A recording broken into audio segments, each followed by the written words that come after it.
Válgame el guerrero, guibernos y criaturas del Averno, que la anatomía, diseño y características principales de los dragones de House of the Dragon han sido reveladas. Hola, ¿qué tal amigos? Soy Jack Durán y en este video hablaremos sobre cuántos tipos de especies existen en la serie y qué estructuras óseas se consideraron para crearlos e incluirlos en esta adaptación. Pues como sabemos son un elemento esencial en la guerra civil Targaryen y por ello le han prestado especial atención, confesándonos de paso la razón principal por la que dichas criaturas mueren. ¿Quieres saber de qué hablo? Acompáñame.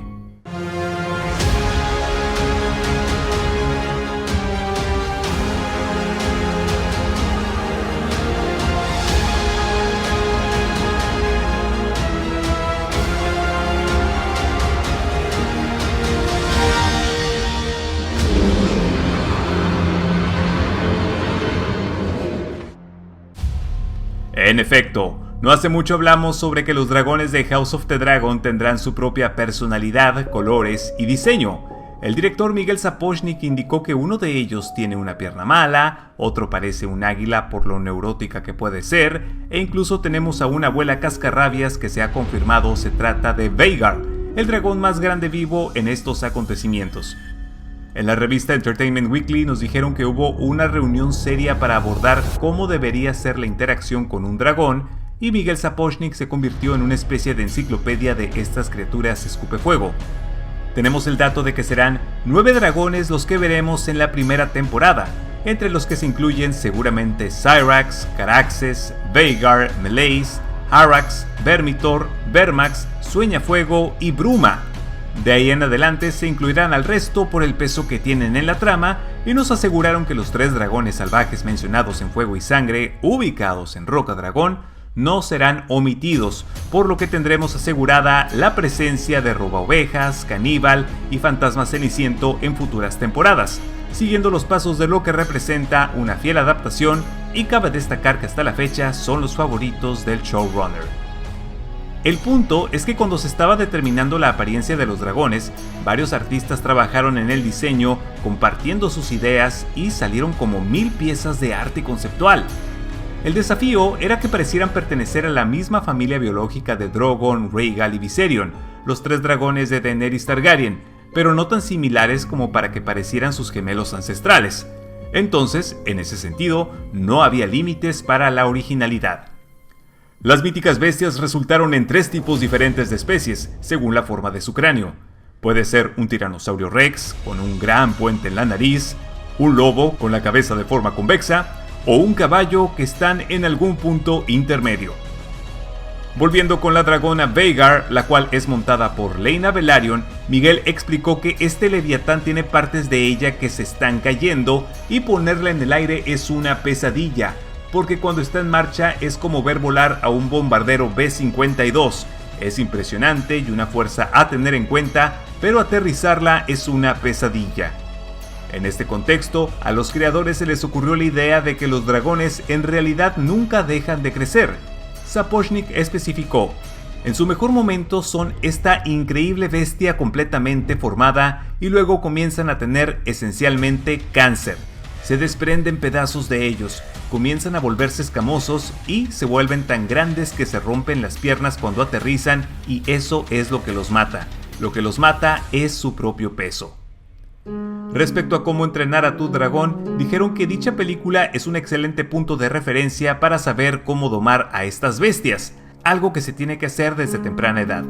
Otra cosa es que en el mundo de Poniente se convirtió en una práctica común colocar un huevo de dragón en la cuna de un Targaryen recién nacido, con la esperanza de que el jinete y el dragón crecieran juntos, fortaleciendo ese vínculo. Un almacén que alberga la utilería del programa en Livesden Studios, donde se filmó el trabajo escénico, contiene varios huevos de dragón multicolores creados para House of the Dragon.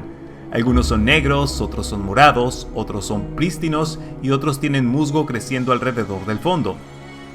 Algunos de los miembros más jóvenes del elenco pasaron alrededor de 5 días en el set de Pozo Dragón, filmando con actores que interpretan a los controladores de dragones, que hablan alto valirio y que enseñan a los niños Targaryen cómo relacionarse con estas criaturas. Al igual que Daenerys usó Dracarys para ordenarle a Drogon que echara fuego, el alto valirio es el idioma que los Targaryen usan para comunicarse con los dragones. Un dato que me gustaría revelar, pues fue confirmado por la propia Millie Alcock, es que los dragones tendrán su propio olor, algo similar a como cuando hueles a tu perro o gato, e incluso se hablará de eso en la serie. Cabe destacar que para cada personaje, la conexión que tienen con su dragón representa algo distinto. Para Emma Darcy, quien interpreta a Rhaenyra Targaryen, el fuego es algo volátil, difícil de controlar, hipnótico, hermoso, pero a la vez un agente de terror y transmutación. Funciona como esa destrucción para que de las cenizas pueda surgir algo nuevo, y de ahí salió la reflexión de cómo se puede vivir con eso. En el caso de Eve Best, Rhaenys Targaryen, su parte salvaje e indomable sale a relucir cuando monta a Meleys, y que hacerlo es como conectarse con todo sobre uno mismo y sobre la vida. Es intuitivo, animal y visceral. Para el rey Viserys I, que alguna vez montó a Valerion, el terror negro, los dragones son muy peligrosos y una gran responsabilidad, pues los ve como bombas nucleares que tienen el potencial para destruir el mundo. No obstante, el monarca visita a menudo el cráneo de su viejo amigo en el altar rodeado de velas para pensar profundamente. Finalmente, Daemon sería feliz cabalgando a Caraxes, el anfíftero de sangre, e incendiándolo todo, pues es un agente del caos con una bestia furiosa y temperamental a su mando. Como dato extra, tenemos que el autor de las novelas dijo que veremos una gran escena con dragones en el Pozo Dragón, donde habrá un montón de criaturas jóvenes y un par de los grandes, aludiendo a que será una toma épica y que seguramente fue algo muy loco de capturar. Dentro de la entrevista para la revista Hollywood Spotlight, comentó también que espera ver el enfrentamiento sobre Bastión de Tormentas entre dos dragones, así como la batalla sobre el Ojo de los Dioses. Para finalizar, aclaró que Fuego Sol será el dragón más hermoso que alguien jamás haya visto, pues no parecerá real y lucirá como si estuviera hecho de oro, ya que sus escamas y armadura brillarán como tal, con un gran destello en el sol. Y de esta forma hemos terminado. No olvides suscribirte al canal y activar la campana de notificaciones acá abajo para estar alerta de nuevo contenido. Por mi parte es todo, muchas gracias por estar aquí, mi nombre es Jack Durán y nos vemos en otra emisión.